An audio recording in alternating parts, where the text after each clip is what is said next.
Bonjour et bienvenue à cette 12e session de ces rencontres Aix-en-Seine sur le thème évidemment Agir pour demain.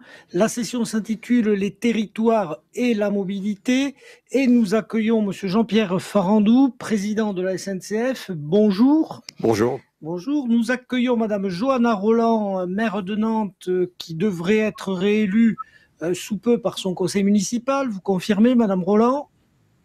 Tout à fait. Nous accueillons également... Ah, c'est fait. Voilà. Bravo, félicitations. Voilà. Nous accueillons également Karl-Heinz Lambert. Bonjour, Monsieur Lambert. Vous venez de l'Ost-Belgium. Ce sont ces communes de Belgique qui ont la particularité d'avoir l'allemand parmi les langues officielles. On en parlera tout à l'heure. Bienvenue également à... Bonjour. Bienvenue également à mes côtés à Rémi Weber, directeur général de la Banque Postale. Bonjour. Partenaire privilégié des territoires.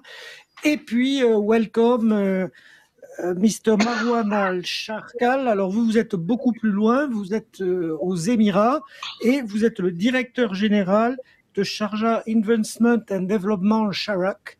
Donc, welcome et bienvenue à notre session. Nous sommes très honorés de votre présence. Je vais donner la parole à Pascaline Dupas, qui elle est membre du Cercle des économistes et professeur à Stanford University en Californie. Donc merci Pascaline d'être parmi nous. Et donc je vous laisse introduire cette session avant que nous commencions le débat. Merci, bonjour à tous, merci d'être parmi nous cet après-midi. Il va sans dire que la crise sanitaire à laquelle nous faisons face a tout chamboulé pour tout le monde. Nous vivons un moment exceptionnel, exceptionnellement difficile, mais aussi exceptionnellement transformateur. De nombreuses questions se bousculent. Est-ce qu'on va reprendre la routine transport, boulot, dodo, une fois la crise passée? Pourquoi vivre en ville? On en parlait il y a une minute. Pourquoi vivre en ville quand on peut télétravailler depuis son jardin en campagne? L'économie ne va-t-elle pas basculer d'un tel coup au tout digital? Avant de se lancer dans notre débat sur ces changements importants et leurs implications pour les territoires et la mobilité, je pense utile de mettre la situation actuelle en perspective. Car oui, nous sommes dans un moment de transformation exceptionnelle, mais au risque de provoquer, j'aimerais dire qu'à tous égards, ce n'est rien à côté de la transformation que l'espèce humaine, et avec elle notre planète, ont connue au cours des 100 dernières années. Et qu'est-ce que je veux dire par là? Eh bien, l'expérience humaine, quand on y pense, a plus changé au cours des 100 dernières années qu'au cours des 100 000 années précédentes. De nos jours, nous vivons 30 années de plus en moyenne que nos arrière-grands-parents. Nous gagnons 6 fois plus au cours de notre vie en termes de pouvoir d'achat qu'il y a 100 ans. Avant la Première Guerre mondiale, très peu d'hommes et pratiquement aucune femme n'avaient le choix de choisir leurs dirigeants, d'élire leurs dirigeants, que ce soit à l'échelon local ou à l'échelon national. Et enfin, jusqu'à très récemment, pour venir dans le vif du sujet, les gens étaient de fait confinés à leur région de naissance. À part quelques épisodes de migration en masse, la grande majorité des gens restaient là où ils étaient nés pour toute leur vie. Donc c'est vraiment très récemment que la mobilité, en particulier la mobilité transitoire, a pris son essor.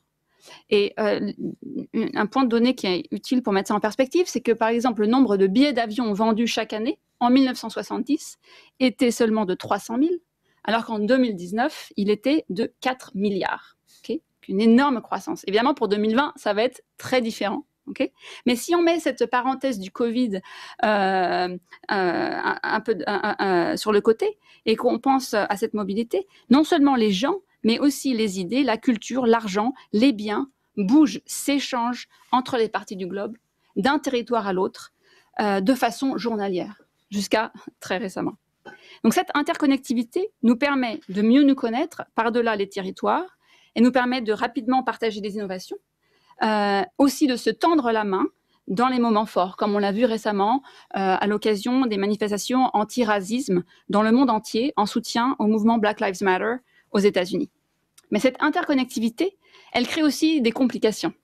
En particulier, il y a 100 ans, ça aurait pris des mois pour une maladie comme le Covid-19 de se propager dans le monde. Maintenant, c'est une affaire de semaines, voire de jours, comme on le sait.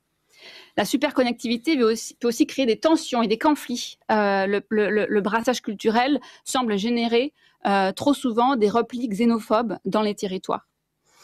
La mobilité exacerbée a aussi un coût énorme, je dirais même dangereux, en termes d'impact sur le climat et l'environnement.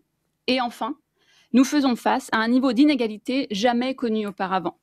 Et un exemple, c'est Jeff Bezos, qui est, comme vous le savez, le créateur de Amazon, le gourou de la mobilité des biens, qui est l'homme le plus riche du monde. Sa richesse est estimée à 139 milliards de dollars et ne cesse de croire.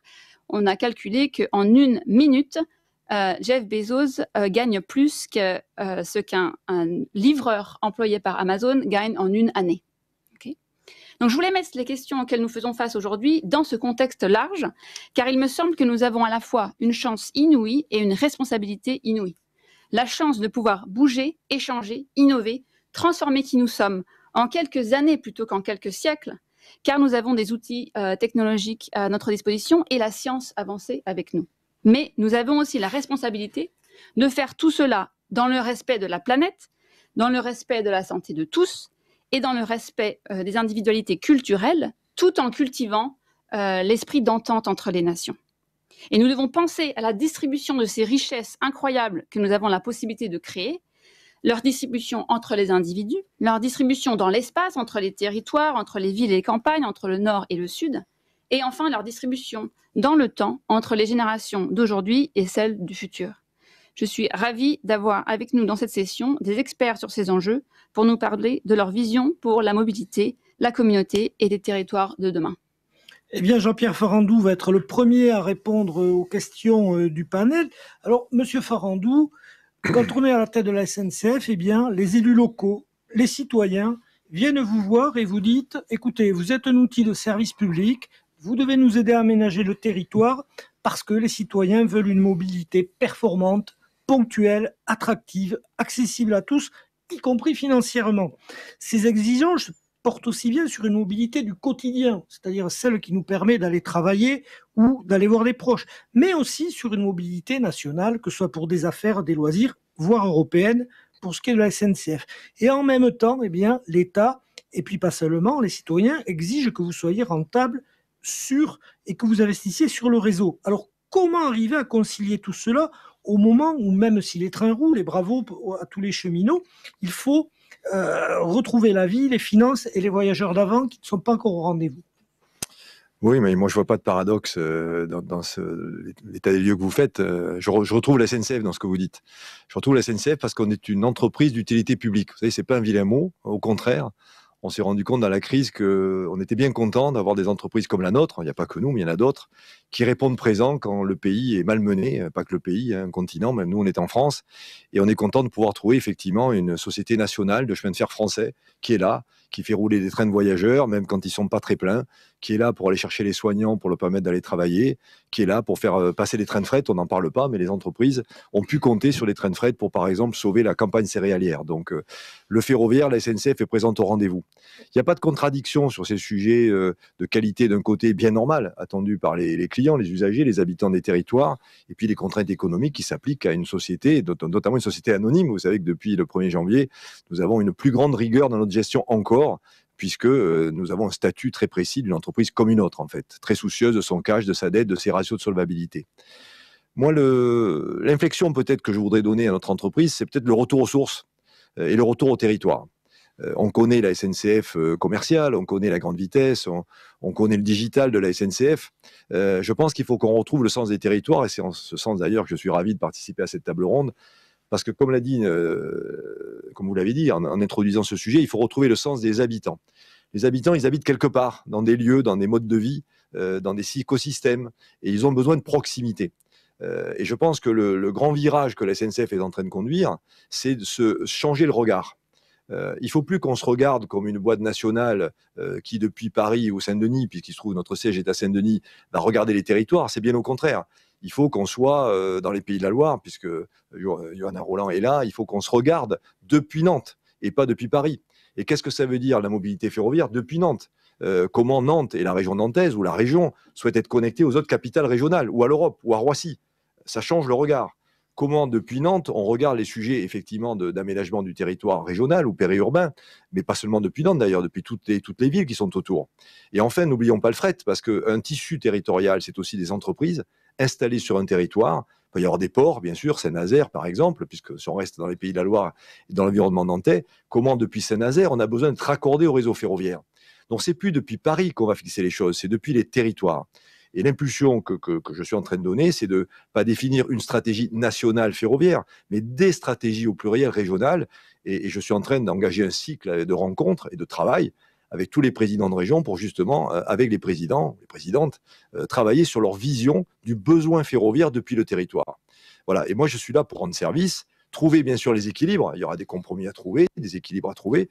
Mais je pense qu'en acceptant ce regard différencié, en acceptant ce regard adapté et cette expression de besoin, j'allais dire, court, moyen, long terme, parce qu'on parle de stratégie, on est donc sur le long terme, je pense que cette nouvelle SNCF qui s'adapte au territoire est celle qui permettra effectivement de relever les enjeux. Deuxième conviction aussi, c'est que finalement la mobilité n'est qu'un moyen, il faut réfléchir au mode de vie. Je pense qu'on a une vraie réflexion à conduire sur les modes de vie, et ça, c'est en ça que cette crise, elle nous chamboule. Les modes de vie de demain ne seront pas ceux d'aujourd'hui. On en a vu quelques exemples avec le télétravail, mais c'est plus profond que ça. Et je pense que c'est pareil pour les entreprises aussi. Donc une entreprise comme la SNCF, parce qu'elle est d'utilité publique, doit réfléchir, notamment avec les élus d'ailleurs, qui représentent leur territoire, à comment ces modes de vie s'adaptent. On avait parlé il y a quelques années d'un bureau des temps. On retrouve un peu ces notions-là. Et il y a une nouvelle manière d'adapter la mobilité à des besoins nouveaux. Alors mode de vie, donc mode de déplacement. Et eh bien, le train, notamment, c'est le mode de déplacement anti-émission de CO2. Je crois qu'on est tous d'accord là-dessus. Tout le monde en convient. Seulement voilà, alors en France, on a eu la chance d'avoir été parmi les pays pionniers du ferroviaire. Il faut rappeler le plan Freycinet, fin du 19e siècle, et puis tout le 20e siècle. Or aujourd'hui, ce réseau, notamment sur proximité, il vieillit, il a besoin d'investissements. Qui peut investir? L'État, les collectivités, le privé, associer un peu tout le monde? Vous avez de réels besoins d'investissement là-dessus. Oui, alors je pense que vous mentionnez ce qu'on appelle les petites lignes, ou le nom technocratique, ce sont les dessertes Oui, mais elles ont besoin d'être connectées aux plus grandes. Bien sûr, je suis complètement d'accord avec vous. C'est moi la formule que j'ai, c'est qu'il n'y a pas de petites lignes, il y a de grandes lignes, il n'y a que des lignes. Quand vous habitez sur une ligne, vous voulez qu'elle se maintienne et qu'elle se développe. Donc, il ne faut surtout pas opposer l'un à l'autre. Et un grand réseau a besoin des capillaires, aussi bien en voyageurs qu'en fret. On a besoin aussi d'irriguer tous les territoires pour revenir dans les gares principales et alimenter des grands trains. C'est vraiment les petits ruisseaux qui font les grandes rivières. Ce sont les petits flux ferroviaires qui font les grands axes ferroviaires. La question, c'est une question d'argent, il faut être clair. C'est une question d'argent et donc une question de priorité. L'argent public, c'est un argent rare. Les besoins sont importants dans les hôpitaux, pour la justice, pour l'éducation. Et en fait, et là, on a un moment important de notre démocratie, puisqu'il y a un nouveau gouvernement qui est en train de se mettre en place.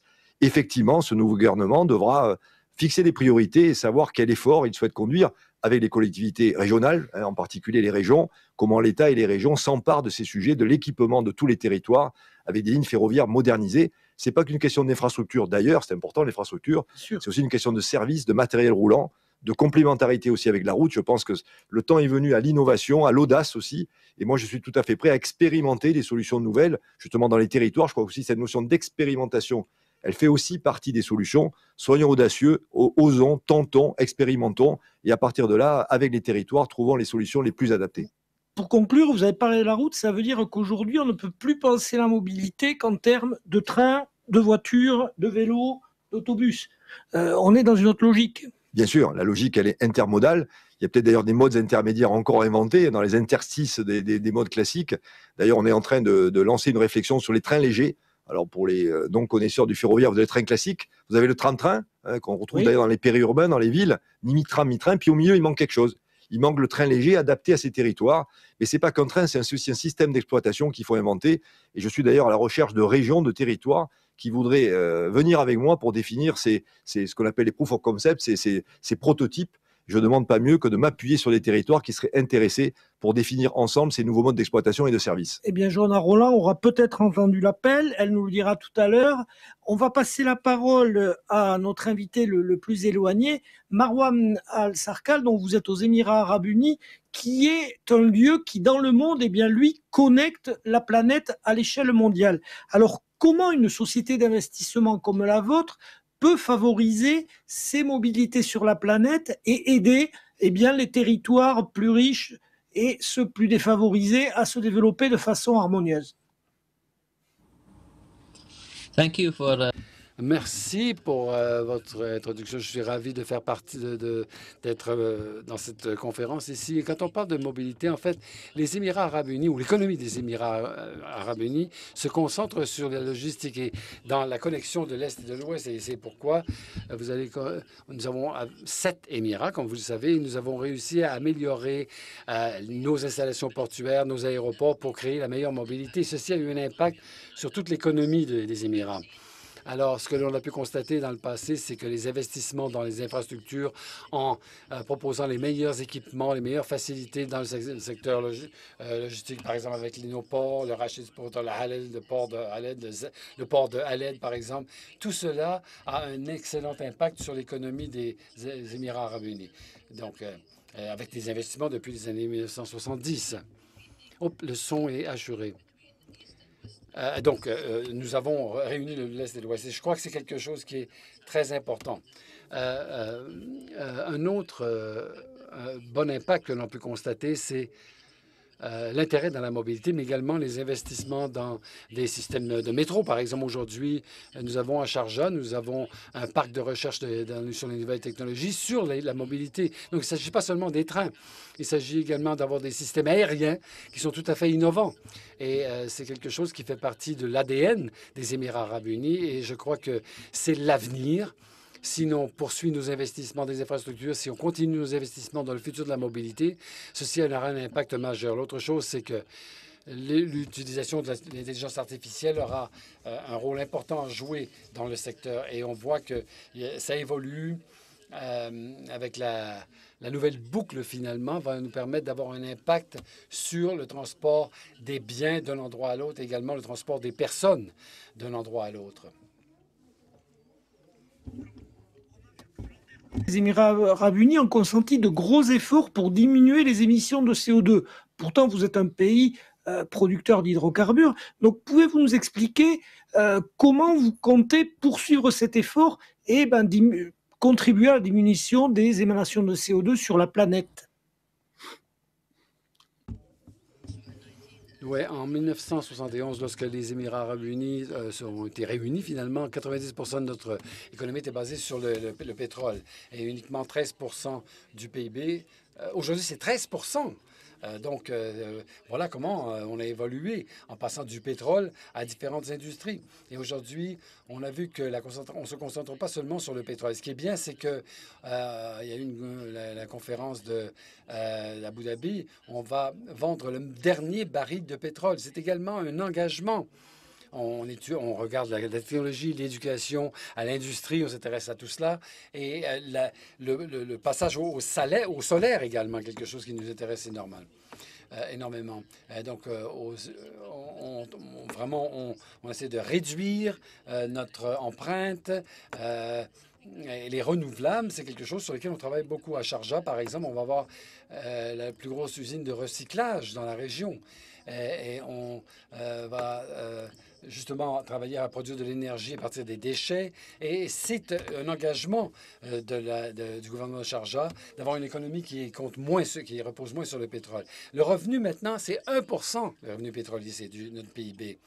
Et l'idée, c'est de se dégager, de s'éloigner du pétrole et de travailler avec d'autres industries. L'innovation, la technologie, l'éducation et les PME, PMI, quelque chose qui, justement, actuellement conduit l'économie de Sharjah. Développés qui ont besoin de coopération à favoriser cette baisse des émissions de CO2 et puis pour leur développement? Yes. Oui. Au sein des Émirats arabes unis, nous avons des entités qui ont la responsabilité de développer différents projets partout sur la planète. Il y en a un, par exemple, pour les villes de zéro empreinte carbone. À Abu Dhabi, il y a des expériences donc là-dessus. Et on investit en Espagne, au Royaume-Uni, dans de nombreux pays partout dans le monde. Également, à Dubaï, nous avons le plus gros projet solaire qui a été annoncé. Et donc, ça montre l'engagement vers la réduction de notre empreinte carbone. Mais notre engagement également pour le monde. Nous ne sommes pas éloignés du monde. Nous voulons soutenir tout le monde, nous voulons travailler avec tout le monde, investir. On cherche à attirer des investissements, mais également, on investit également ailleurs. Nous sommes un des pays les plus gros investisseurs partout dans le monde. Encore une fois, très honoré de votre présence. On va poursuivre le débat. Nous allons revenir en Europe avec donc Karl-Heinz Lambert. Alors, vous venez de Loos-Belguyen. On va expliquer. Ce sont des communes, environ 80 000 habitants, qui sont entre la Wallonie et les Pays-Bas, on va dire ça comme ça. Mais vous êtes aussi frontalier du Luxembourg, de l'Allemagne, et j'ai regardé, la France, c'est à 1 heure de route. Donc, quand on habite dans ces communes, on est européen. On se sent plus facilement européen, même si vous êtes plutôt germanophone. Alors, tout le monde ne vit pas dans un pareil endroit. En quoi les mobilités, c'est important pour renforcer la cohésion de territoires qui sont très différents et, au fond, créer un sentiment d'appartenance commune? En effet, ma région est une petite région frontalière où vit la minorité germanophone de Belgique. Et les 100 dernières années ont été aussi très émouvant pour nous. Nous avons changé 3 fois de patrie. Le traité de Versailles nous a menés de l'Allemagne vers la Belgique, puis Hitler nous a réannexé, ce que nous a fait retourner en Allemagne, et après la Deuxième Guerre mondiale, nous sommes à nouveau en Belgique. Donc, point de vue mobilité, c'est difficile de faire plus pour une petite région. Mais ce qui est vraiment très important, c'est cette nature de région frontalière. Dans une région frontalière, la mobilité est essentiellement dépendante de ses frontières, de leur fermeture ou de leur ouverture. Moi, quand j'étais enfant, j'ai encore vécu les contrôles quotidiens aux frontières et je m'étais, comme tous les autres habitants, habitué à des frontières ouvertes. Et une première fois en 2015, et puis une nouvelle fois maintenant, ces frontières que tout le monde vivait comme une ouverture se sont refermées et ça changeait complètement la vie quotidienne des gens. Et c'est ça quelque chose que ma région partage d'ailleurs avec de très nombreuses régions frontalières en Europe. Il faut savoir que le continent européen est le continent, tout en étant presque le plus petit après l'Australie, qui a la plus grande densité en frontières nationales. Il y a énormément de régions frontalières en Europe, et chaque fois, ces frontières coupent la mobilité et parfois présentent des obstacles presque insurmontables pour aller de l'autre côté de la frontière. Et une grosse partie de l'évolution de l'Union européenne et aussi de ces régions dépend de l'ouverture de ces frontières qui conduisent à des changements de paradigme. Subitement, on n'est plus dos à dos, mais face à face. On a un autre regard, on découvre des nouvelles opportunités, des nouvelles perspectives. Et c'est ça quelque chose qui est très important parce que ça transforme des frontières, souvent des cicatrices de l'histoire, en véritables joints pour la cohésion européenne. Et c'est ça quelque chose qui est tout à fait fascinant. Et d'ailleurs, ça vaut pour toutes les régions. L'Europe est très riche en régions, en collectivités territoriales. Dans ma fonction de président du Comité européen des régions que j'ai assumé pendant 2 ans et demi entre 2017 et cette année-ci, j'ai pu traverser toute l'Europe et découvrir cette extrême richesse de la diversité régionale en Europe. J'ai été aux 4 coins de la France aussi et j'ai vécu un grand événement un jour à Marseille avec l'Association des régions de France, l'Association des maires de France et l'Association des départements de France. Un grand moment de la politique régionale en France. Dans d'autres pays, on vit la même chose. Cette diversité régionale est vraiment quelque chose d'extraordinaire, un vrai atout, un ferment de l'Europe, mais il faut que la mobilité fonctionne correctement entre les régions comme mobilité interrégionale, mais aussi au sein des régions comme mobilité intra-régionale. Et tout cela est un grand enjeu et c'est sans dire que la crise que nous venons de vivre, dans laquelle nous nous trouvons d'ailleurs toujours, a changé beaucoup de paramètres, a mis des choses en question qui étaient considérées comme allant de soi. Et nous devons un peu reconstruire notre façon de vivre. Et là, la mobilité jouera un rôle extrêmement important. D'ailleurs, pas seulement la mobilité matérielle, mais aussi la mobilité télématique, être connecté comme nous le sommes maintenant est aussi important que les routes. Alors, rapidement, donc, quel équilibre doivent trouver les élus locaux, mais aussi les régions, pour que les mobilités soient un facteur de rayonnement, d'attractivité, et non pas de déménagement vers les métropoles de zones un peu plus éloignées? On sait qu'aujourd'hui, il y a une métropolisation dans quasiment tous les pays d'Europe, voire du monde, et bien, plus on met des TGV ou des trains ou d'autres moyens qui rapprochent de ces métropoles, et plus on vide un peu ces zones un peu périphériques. Donc, comment on rééquilibre? C'est un enjeu fondamental. La mobilité a déjà tous les avantages, les opportunités, mais elle héberge aussi des risques, des dangers. Et le grand danger, c'est que cette mobilité conduise à une tendance vers encore plus de métropolisation, une désertification des régions rurales, et il faut des équilibres, il faut des bons équilibres qui font que le tout fonctionne en système intégré. Et pour cela, les communications dans tous les sens sont extrêmement importantes. Et là, il faut savoir une chose, ça ne se fait pas tout seul.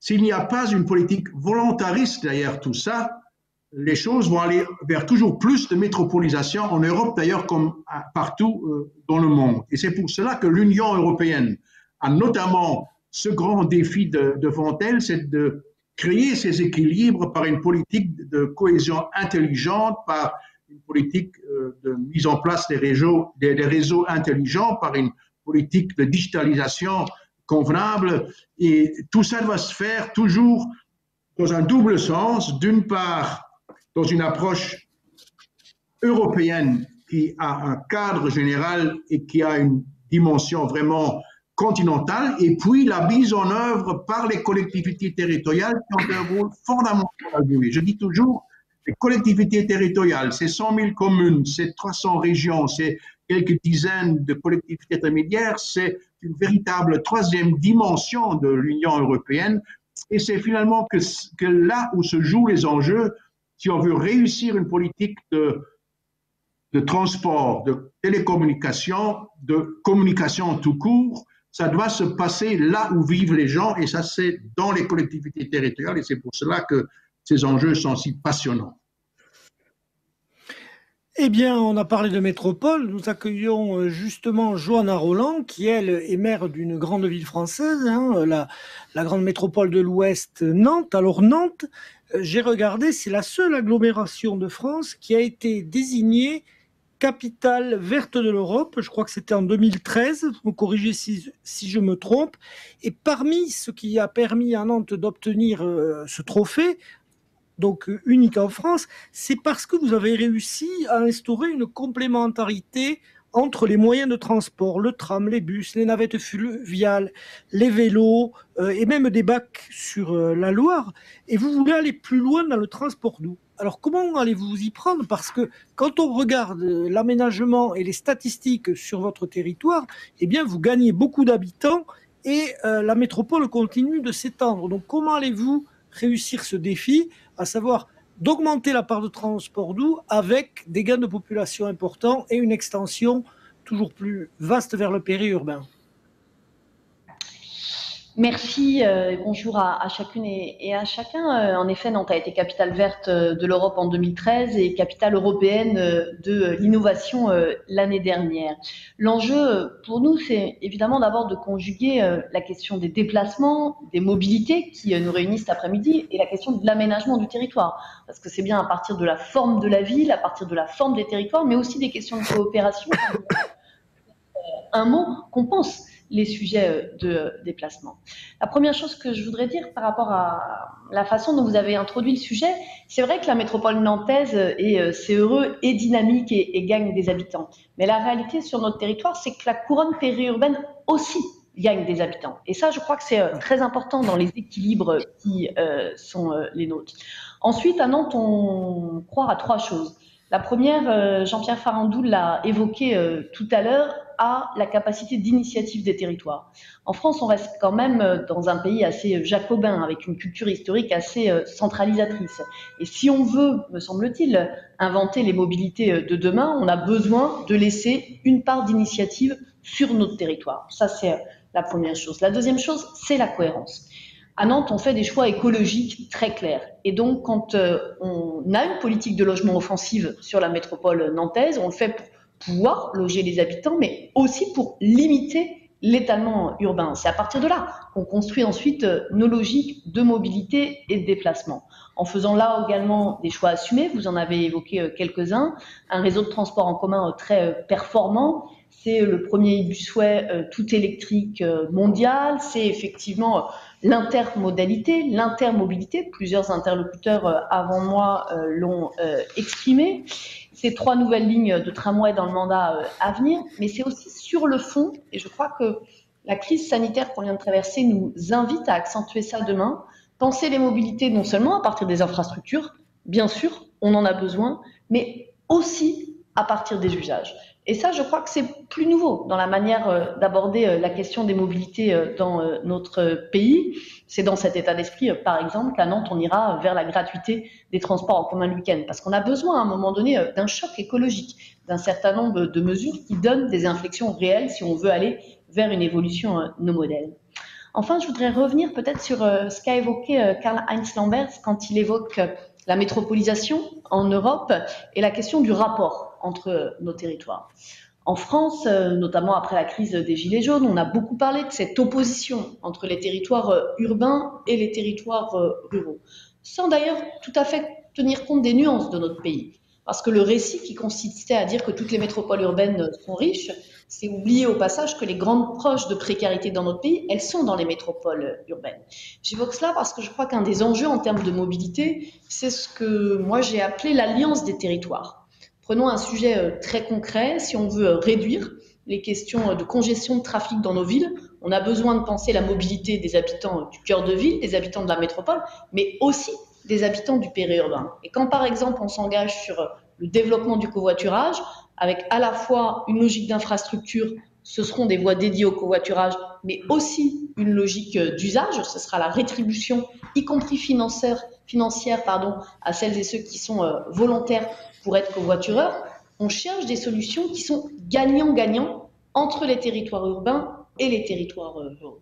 Et ça, je crois que dans une logique de coopération entre les grandes villes européennes notamment, on a des sujets d'inspiration réciproque à partager pour se dire que l'enjeu écologique, l'enjeu climatique, il passe aussi par la prise de responsabilité des territoires.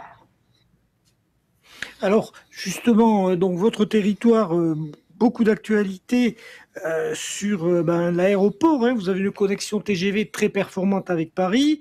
Et vous êtes quand même une métropole de dimension européenne avec beaucoup d'activités tournées vers l'international, pas seulement dans l'aéronautique. Pouvez-vous vous passer d'une grande métropole aéroportuaire ? Il ne s'agit surtout pas de se passer d'une grande métropole aéroportuaire. Il s'agit de travailler.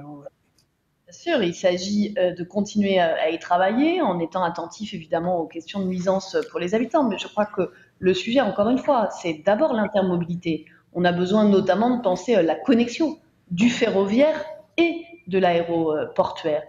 Je crois que le temps où il y avait un seul registre de mobilité est terminé.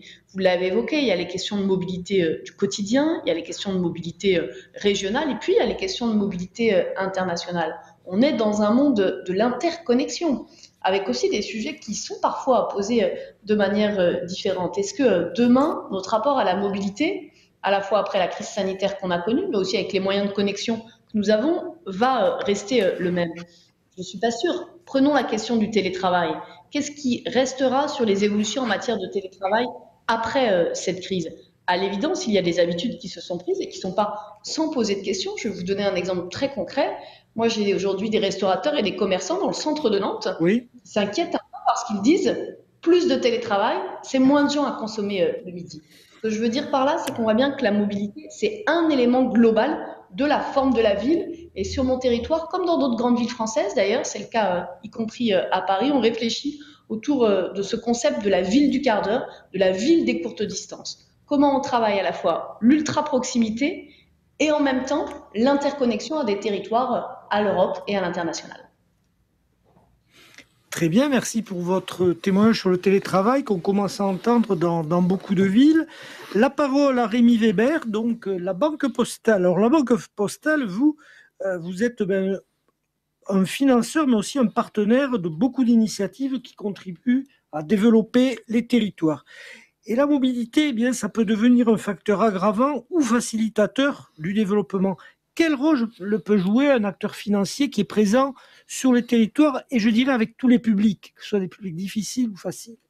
Tout à fait. Écoutez, d'abord, je voudrais dire que j'ai choisi d'aborder mon intervention sur la demande des usagers, de l'usage, et non pas sur les infrastructures, parce que, évidemment, pour ce qui est des infrastructures, nous sommes financeurs. Nous le faisons bien volontiers, y compris avec la ville de Nantes, et nous finançons la SNCF. Enfin, nous sommes présents, comme d'autres, évidemment, sur cette partie-là. Mais le vrai sujet, c'est au fond cette mobilité choisie, mobilité subie, mobilité durable, et au fond, également, je dirais, presque mobilité digitale. Mobilité choisie d'abord, peut-être. C'est quand même incroyable ce que nous venons de vivre en 3 mois, comme phénomène d'accélération de la façon dont les gens vivent et travaillent. On ne travaillera plus demain comme hier, et on ne vivra plus demain complètement comme hier. Ça, c'est possible dans le monde globalement du tertiaire, d'être dans cette logique de mobilité choisie. Les questions que se posent un certain nombre de mes collaborateurs, c'est de savoir s'il faut habiter 200 km plus loin et vivre mieux peut-être que dans un endroit plus contraint, et chercher par une partie de télétravail une réponse à la façon de travailler et de vivre demain différemment. Tout le monde s'est rendu compte, chez moi, plus de 95% des équipes ont été en télétravail en l'espace d'une semaine. Nous ne pensions pas que ça serait possible aussi vite. En 3 mois, on a gagné 3 ans. Eh bien, tout ça, ça modifie la façon dont on voit la mobilité. Et je pense que ça modifie également pour les entreprises les raisonnements autour des sièges. Est-ce qu'il faut des hubs à certains endroits pour permettre à des collaborateurs qui seraient plus distants de se retrouver? Et en même temps, la nécessité d'une partie présentielle sacralisée qui fait la cohésion d'ensemble et qui fait vivre les entreprises. Et c'est presque vrai dans toutes les organisations. Après, mobilité subie. Et c'est là où votre question des inégalités est tout à fait pertinente. Elle se creuse. Parce que ceux qui vivent, et notamment, Madame le maire l'a bien indiqué, ceux qui vivent dans le périurbain en particulier, ils n'auront pas le choix, eux, de se mettre au télétravail. Beaucoup de tâches resteront des tâches, finalement, des tâches qui nécessitent d'être sur site et d'aller là où le site est. Et là, on rentre sur cette question-là. Et alors, que peut faire un financier, ou plutôt la banque citoyenne que nous sommes, publique? Eh bien, nous devons faire en sorte que partout où les gens vivent, nous soyons présents le plus possible avec le même service pour l'ensemble de la population. C'est le sens d'ailleurs pour le groupe La Poste dans son ensemble des 17 000 points de contact qui servent la Banque Postale dans son développement. Et c'est le sens également du maintien depuis 5 ans des distributeurs de billets dans le même nombre. C'est le sens également de tout ce que nous faisons en développant partout sur le territoire, avec la Caisse des dépôts, avec le groupe La Poste, autour des opérations cœur de ville, maintenir des commerces, faire vivre partout sur le territoire, de quoi aussi nourrir ceux qui ne sont pas mobiles dans l'esprit de cette mobilité d'usage. Et ça, je trouve que c'est extrêmement fort, et c'est notre responsabilité. Dans les zones périurbaines, parfois, nous sommes aujourd'hui les seuls encore. Et c'est pas facile. Et c'est vrai que toutes ces personnes qui sont allées travailler pendant cette crise, y compris les facteurs, les gens dans les guichets, mais plein de personnes, beaucoup de femmes d'ailleurs, en première ligne, ces gens-là ne changeront pas demain de métier, il faudra qu'ils soient présents. Et donc, je crois que là, cette partie mobilité subie, elle est très importante. Pour ces gens-là, il faut une mobilité durable, avec une dimension de transformation écologique marquée. Parce qu'eux n'auront pas le choix de faire autrement. Et cette forme de mobilité durable, nous avons par exemple lancé tout un ensemble de green bonds que nous découpons en petits morceaux, y compris pour des petites collectivités locales. Vous savez que nous sommes le premier banquier des collectivités locales dans notre groupe.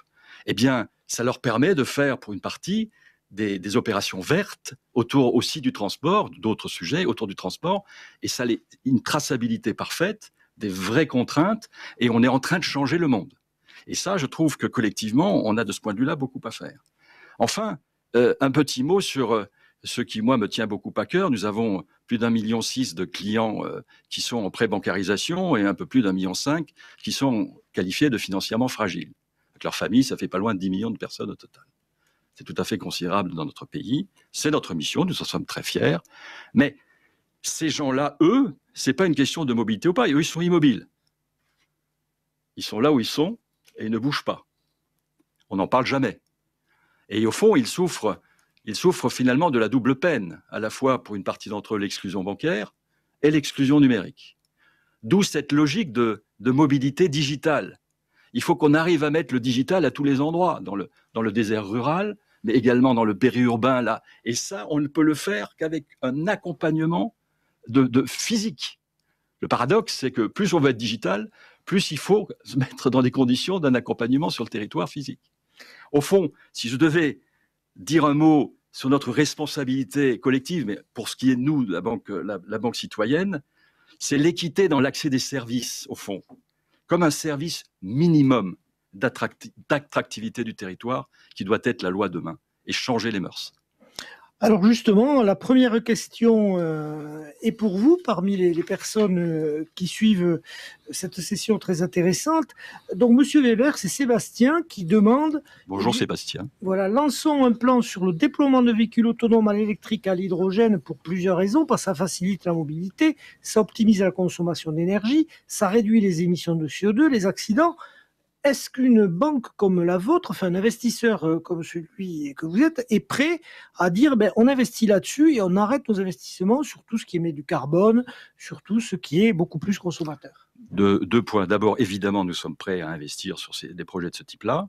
Par ailleurs, vous savez peut-être que j'ai lancé il y a plus de 3 ans maintenant le fait que pour l'ensemble de notre asset management, un peu plus de 250 milliards d'euros, nous sommes en fin 2020 totalement en investissement responsable, totalement à 100%. Je n'ose pas dire que c'est unique au monde, mais en tout cas, c'est extrêmement rare. Et tout ça, c'est une logique de vouloir changer la donne. Il faut passer au coup d'après. Et je trouve que la crise, de ce point de vue-là, qui évidemment va être extrêmement sévère au plan économique et financier, mais elle met en évidence tout ce que nous n'avons pas fait assez vite. Et de ce point de vue-là, elle peut nous servir de façon très, très utile. Donc oui, y compris peut-être même faire des assurances spécifiques pour ce type de véhicule, avec notre groupe CNP Assurance, qui désormais fait partie du groupe Banque Postale. Très bien. Johanna Roland, une question pour vous.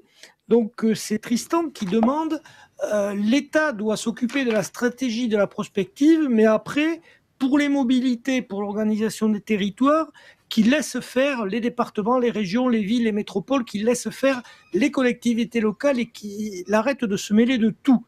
Vous partagez ce point de vue? Je vais même un peu au-delà, en fait, parce que la question telle qu'elle est posée, elle pourrait laisser à penser qu'à l'État, la pensée stratégique et aux collectivités locales, la courroie de transmission d'application. Je crois en réalité qu'on a besoin d'avoir une pensée stratégique sur ces sujets à l'échelle européenne, à l'échelle de l'État, mais laisser respirer les territoires, c'est aussi laisser la capacité stratégique aux territoires. Plusieurs interlocuteurs l'ont dit. Et puis ensuite, il y a le passage à l'opérationnel, et là, je pense qu'on doit aller vers des contractualisations intelligentes, y compris si on veut trouver des leviers de financement. On n'en a pas encore beaucoup parlé. Il y a besoin de pouvoir se dire qui met quoi, comment et dans quelle logique. Cela implique, je crois, à la fois de travailler sur l'ultra-proximité. La desserte d'une ville, c'est penser par exemple la place d'un quartier dans la ville, mais aussi de pouvoir peser à l'échelle européenne. Je vous donne un exemple. Les politiques liées à l'agenda urbain en Europe, elles s'arrêtent souvent à l'échelle régionale dans leur conception. Or, on sait bien qu'en dessous l'échelle régionale, pour le dire d'un point de vue strate territorial, il y a une vraie diversité de territoires entre les territoires ruraux et les territoires urbains. Et si on ne rentre pas dans cette finesse-là, eh bien, je crois qu'on ne rentre pas dans le concret des citoyens et qu'une part des enjeux auxquels on doit concourir nous échappe. Donc oui à la question de l'auditeur et même encore plus, partageons aussi la capacité stratégique. Alors justement, on va rebondir avec également une question. Monsieur Lambert, pour vous, les régions sont-elles toutes aidées à la mesure de leurs besoins par l'Europe? On a l'impression que l'Europe, bien qu'elle ait créé des fonds pour les territoires les plus isolés, ait favorisé cette métropolisation et cette concentration sur quelques métropoles. Comment rééquilibrer tout ça? On peut rééquilibrer en menant une politique de cohésion très ambitieuse.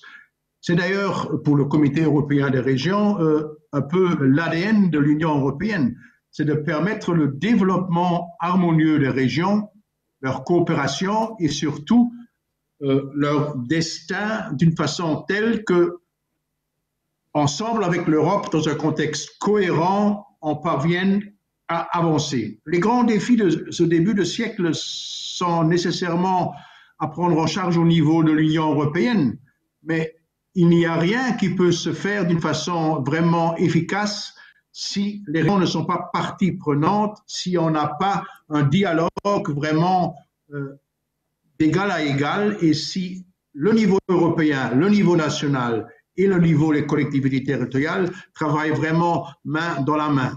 Alors il y a beaucoup à faire avec l'Europe, et j'espère d'ailleurs que l'Union européenne va arriver maintenant à trouver l'accord la semaine prochaine sur ses perspectives financières et les grands projets ambitieux. Et là, les régions, les villes, les communes ont un rôle fondamental à jouer. Mais sans cette dimension-là, l'Europe ne va jamais réussir à convaincre suffisamment le citoyen européen, parce que celui-là, il vit dans sa commune, dans sa ville, dans son village, dans sa région. Jean-Pierre Ferrandou, question d'Isabelle. Bonjour Isabelle. Ne pensez-vous pas que les trains de nuit et les trains auto, donc c'est des trains sur lesquels on met des voitures, doivent être remis en circulation de sorte à disposer d'une véritable alternative écologique et durable indispensable au développement de territoires? Oui, c'est une bonne question. Elle se pose en ce moment. Il y a un regain sur les trains de nuit, notamment dans les pays de l'Est européen. L'Autriche relance des trains, la Suisse y pense. Alors en France, on a pris il y a quelques années une pente un peu différente. On a un réseau TGV très répandu et les trains de jour ont quelque part pris la clientèle des trains de nuit. Donc il en reste deux, parce que là, il n'y a pas le TGV, c'est Paris-la-Tour-de-Carol dans les Pyrénées et puis Paris-Briançon dans les Alpes. Là, les TGV est bien loin, on voit que le train de nuit a toute son utilité. Donc c'est une réflexion qui est relancée. Pourquoi pas? Faut être conscient quand même que l'équilibre économique n'est pas très simple, parce que les trains de nuit sont souvent des trains de pointe pour les départs de week-end, les départs en vacances. Donc par contre la semaine ils sont moins utilisés, mais on peut tout à fait regarder. Il y a aussi bien sûr un petit sujet de circulation. Les trains de nuit roulent la nuit par définition, et la nuit on fait beaucoup de travaux sur les lignes aujourd'hui. C'est une orientation qui s'est dessinée.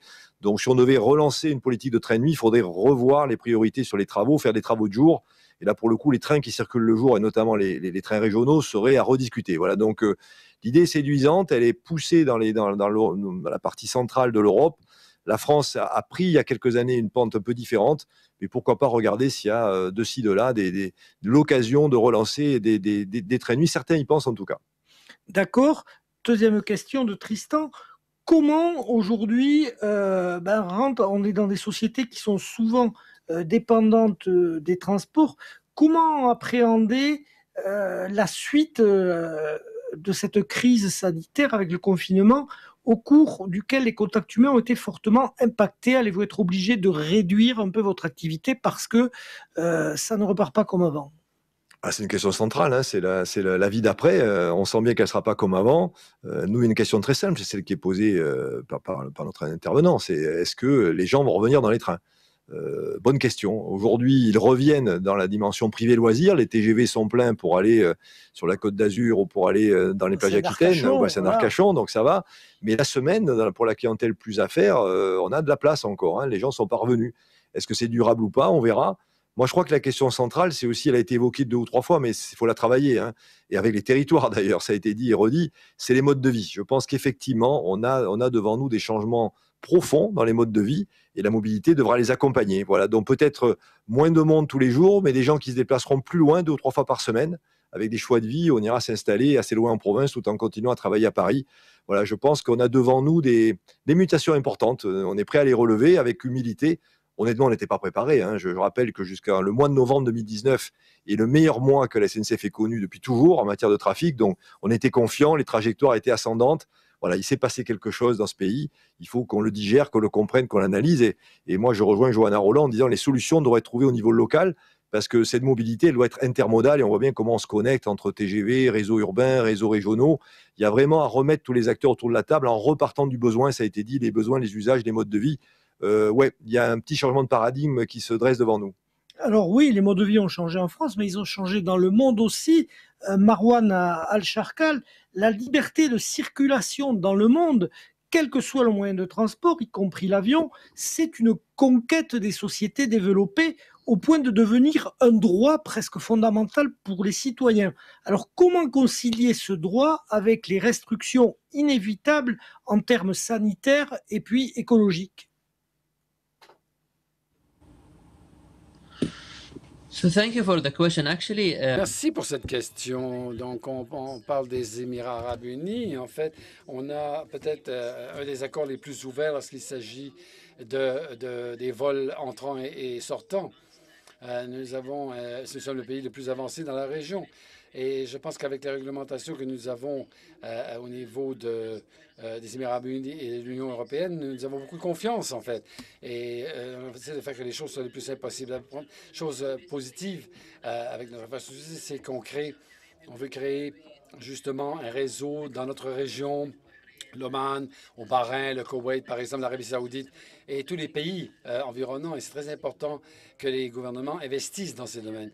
Mais le mouvement aérien est l'un des plus importants avec, par exemple, les Émirats, hein, la compagnie Emirati. Et donc, ceci fait que les Émirats unis est un des pays les plus avancés dans le monde. Bon, évidemment, avec le COVID, les choses ont changé. Évidemment, on empêche les gens de voyager. On ne peut plus voyager comme avant. Mais maintenant, on voit que de plus en plus de pays réouvrent leurs frontières et volent. Enfin, on a des voyageurs qui passent par nos pays. Particulièrement documenté.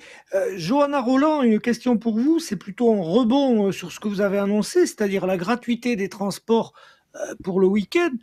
Comment allez-vous financer ça? Et surtout, ne craignez-vous pas que ça obère les capacités d'investissement de vos collectivités? Je crois qu'on est à un moment stratégique et que si on cherche effectivement un changement de modèle, il faut poser des options fortes. Ça n'empêche pas le sens des responsabilités. Moi, je m'engage sur la gratuité des transports en commun le week-end et pas sur la gratuité tous les jours, par exemple, parce que ça, pour le coup, je ne crois pas que ce soit finançable. En revanche, à l'échelle de nos métropoles, hein, une métropole comme Nantes, c'est un budget global d'investissement de quasiment 2 milliards. Donc, on a de quoi faire de choix et les assumer. Je crois que ça renvoie surtout au changement de paradigme qui a été évoqué tout à l'heure par Monsieur Farandou. Le changement de paradigme, c'est de dire oui, on peut décider de mettre de l'argent sur les infrastructures, mais aussi sur les usages. Si on veut créer une forme de choc psychologique pour accélérer véritablement les questions de lutte contre le réchauffement climatique, avec derrière un enjeu qui est, je crois, très important. J'ai fait référence tout à l'heure à la crise des Gilets jaunes. Vous vous souvenez de cette période où on a opposé parfois médiatiquement la fin du monde et la fin du mois. Bon, eh bien, une mesure de cette nature, elle vise aussi à conjuguer les questions de climat et les questions de pouvoir d'achat. Je crois que c'est important concrètement, mais c'est aussi important pour continuer à faire société, parce qu'il me semble que un des enjeux de la mobilité, une des fonctions de la mobilité, c'est de trouver des leviers, des réponses qui rassemblent plutôt que des réponses qui fragmentent, qui accentuent non seulement les inégalités, mais qui accentuent aussi l'absence de lien entre nos concitoyens. Et de ce point de vue, je crois qu'on a en effet des ressources pour inventer des choses assez renouvelées. Monsieur Farandou, question sur le train à hydrogène. Vous y croyez? Ah oui, moi j'y crois. Je l'ai dit d'ailleurs publiquement. Alors j'y crois, je suis pas naïf, c'est pas l'année prochaine, hein. Pourquoi j'y crois? Parce que je vois le cas d'application à la SNCF. On ne le sait pas, mais la moitié des lignes ferroviaires ne sont pas électrifiées en France. Alors c'est les petites lignes qu'on évoquait, hein, c'est pas les plus denses bien sûr, mais elles sont là. Et je vois pas comment on pourrait dire qu'on est une entreprise écologique si on n'avait pas de solution. On va pas continuer à faire rouler toujours des trains diesel sur ces lignes. Même si on met du bioéthanol, ça va pas. Donc oui, pour moi, la solution, c'est les trains à hydrogène. Je rappelle que le problème, c'est pas le moteur, ça marche très bien, c'est fabriquer l'hydrogène. Et donc ma vision, c'est que je donne une dizaine d'années pour que les énergéticiens sachent produire beaucoup d'électricité pas chère. Parce que si on y arrive, et on peut y arriver, l'éolien, le solaire, etc., il n'y a pas de raison. Alors là, on fabriquera de l'hydrogène par électrolyse de l'eau, hein, H2O, on se souvient de nos cours de chimie. Hein. Il y a beaucoup d'hydrogène dans l'eau. Il faut mettre un peu d'énergie pour les séparer. Et là, à ce moment-là, c'est un autre monde. Hein. Moi, j'étais vraiment marqué par le fait que dans un pot d'échappement d'un moteur à hydrogène, il y a de l'eau qui sort. Voilà, donc c'est pas du tout polluant. On peut pas faire plus neutre et moins agressif sur l'environnement que les moteurs à hydrogène. Donc, il faut y aller. Dès lors que l'hydrogène est fabriqué par électrolyse de l'eau, il faut y aller. Et moi, j'y crois profondément. Alors, je le redis, on va y aller par étapes. Hein. Donc, ça, c'est quelque chose qui est à peu près en industriel dans une dizaine d'années. Il y aura des prototypes vers 2023, donc on va commencer à en avoir. Et on aura là encore besoin des régions, d'ailleurs, pour nous aider à mettre tout ça au point. Et en attendant, on a des trains hybrides. C'est comme la voiture. On peut avoir des trains hybrides avec des moteurs, non pas diesel, mais à bioéthanol, donc tout ce qui est biomasse, etc. Et puis des moteurs électriques, des trains à batterie. J'étais dans la région sud il n'y a pas très longtemps, et avec le président Muselier, on va lancer sur Aix-Marseille des trains à batterie. La ligne n'est pas électrifiée, et la région a une ambition politique forte là aussi de verdir son train régional, et donc on va le faire. Voilà, donc pour moi, l'hydrogène, c'est pas une utopie, c'est un pari, mais un pari raisonné et raisonnable, et c'est vraiment la solution pour que tout le réseau français ne soit pas polluant. Ça vaut vraiment la peine de mettre le paquet là-dessus, et c'est l'intention de la SNCF d'être un peu la tête de file dans la filière industrielle ferroviaire pour inciter les constructeurs, les régions à nous accompagner sur la mise au point de ces nouveaux trains. Vous envisagez des tarifs qui peuvent permettre à des jeunes de voyager ou à des familles plus modestes ? Ah, bien sûr, d'ailleurs on le fait cet été, vous savez qu'on a ce sujet de reconquête de la clientèle avec les régions de France d'ailleurs, hein, on a pris une initiative, c'est une première en France, avec des tarifications spécifiques pour les jeunes. En juillet et en août, pour 29 €, les jeunes peuvent voyager partout sur tous les TER de France. Et vous savez qu'on peut en visiter des choses avec les TER. Hein. Je crois qu'il y a 2500 sites touristiques qui sont sur une application dont l'offre touristique... 29 €. 29 € par mois, voilà. Et vous avez, c'est un peu comme l'Interrail, à une époque c'était européen, vous avez l'Interrail régional et ça fonctionne très bien. Bien sûr que les jeunes sont une cible importante. D'abord, c'est l'avenir de notre pays. Donc moi, je suis pour écouter les jeunes et faire des offres aux jeunes. Le TGV fait aussi des tarifications pour le jeune, bien sûr. Les jeunes, mais au-delà des clients, c'est aussi des décideurs. Moi, je compte vraiment faire participer les milléniums de la SNCF, ceux qui ont entre 25 et 30 ans. Il faut plus les associer aux décisions. C'est avec eux qu'il faut bâtir le monde de demain. C'est pas avec les plus âgés, c'est vraiment avec les jeunes gens, les jeunes filles, qu'il faut ensemble décider le monde que nous voulons pour demain.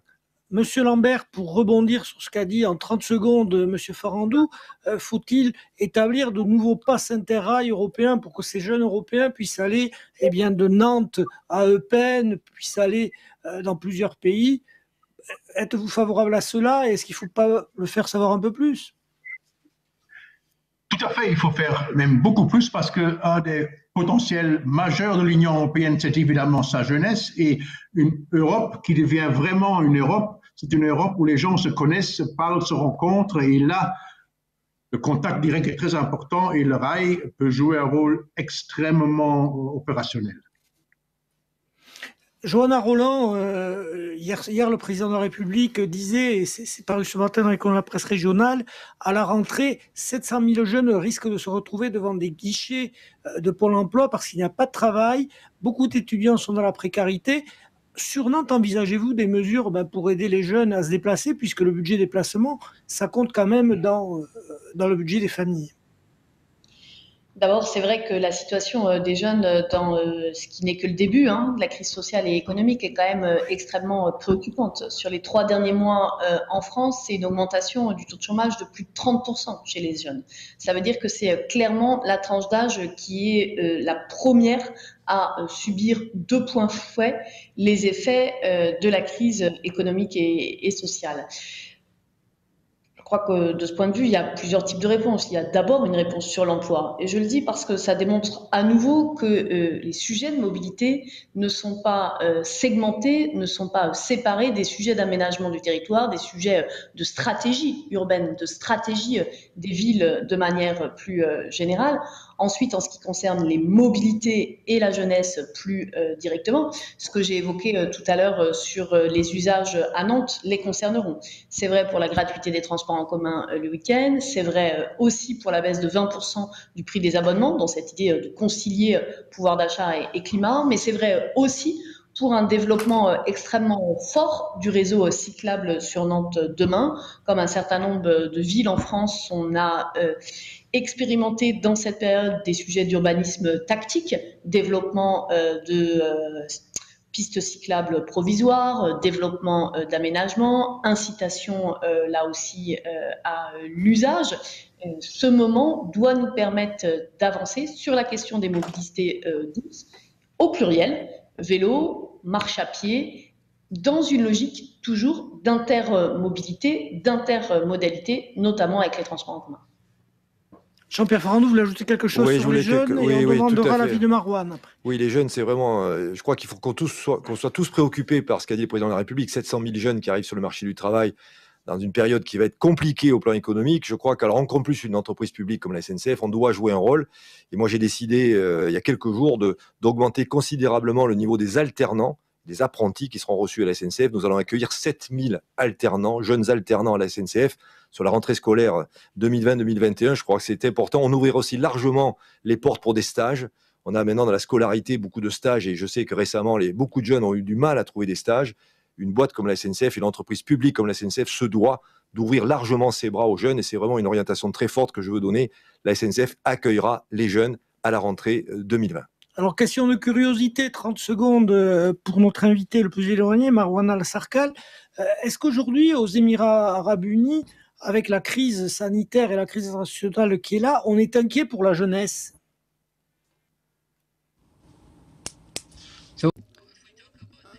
Si on parle de la jeunesse, on est très fiers de pouvoir dire que nous avons un ministre de la jeunesse qui représente la jeunesse et c'est quelque chose que les Émirats Unis sont fiers. Nous avons cette jeune femme de 22 ans et nous avons un des plus gros ministères où nous avons des conseils pour la jeunesse partout dans le monde et on essaie de faire passer le message de la jeunesse pour les décisionnaires.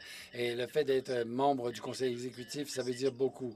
Le message des Émirats, c'est de permettre aux jeunes d'être libres finalement et ça montre notre engagement vis-à-vis de la jeunesse. La jeunesse aujourd'hui représente plus de 50% des Émiratis qui vivent aux Émirats et ça montre que le gouvernement est prêt à les écouter, à agir dans ce sens. Et ça montre l'importance que l'on accorde au fait que la jeunesse ne soit pas censurée, qu'il n'y ait pas de filtre. À tous les invités, Pascaline, 3 minutes pour conclure. Eh bien, merci à tous nos panélistes pour leurs remarques bien documentées. Merci à notre public pour leurs questions pertinentes. Et il me semble que les discussions ont vraiment mis en avant la multiplicité des réalités et des situations qu'englobent les territoires. C'était bien l'objectif puisque la raison d'être des rencontres économiques, c'est justement la conviction que c'est en discutant entre nous et tous ensemble des enjeux sociaux, sanitaires, politiques, économiques, environnementaux, qu'on peut commencer à ébaucher des solutions. J'ai entendu beaucoup de choses très excitantes pour le futur. Je suis ravie de savoir que ce soit la Banque Postale ou bien la SNCF ou bien les métropoles, beaucoup de programmes sont mis en place pour les jeunes, pour les gens financièrement fragiles pour pouvoir se déplacer le week-end. J'ai hâte de voir tout ça mis en avant et j'espère que tout le monde aura eu la chance d'entendre des remarques qu'ils écoutaient, qu'ils espèrent entendre. Merci. Merci à tous et à toutes. Et puis, on a pu constater que lors de ce débat, personne n'est resté enfermé dans sa spécialité. Jean-Pierre Farandou a parlé de transport, mais aussi de territoire. Johanna Roland nous a parlé de la ville dans sa globalité. Monsieur Lambert, avec la foi de l'Européen convaincu, nous a expliqué comment renforcer les échanges au sein de l'Union, pas seulement par la mobilité. Et Marouane Al-Sarkal nous a expliqué que les investissements de demain dans la région qui produit le plus d'hydrocarbures vont être tournés vers le solaire et vers le développement durable. Donc nous sommes bien dans une période de changement de solidarité et vous l'avez tous bien analysé et pris en compte. Donc merci, j'espère que cette session aura permis de nourrir la réflexion de ceux qui demain devront décider. Merci encore à tous et à toutes pour votre participation. Merci. Merci.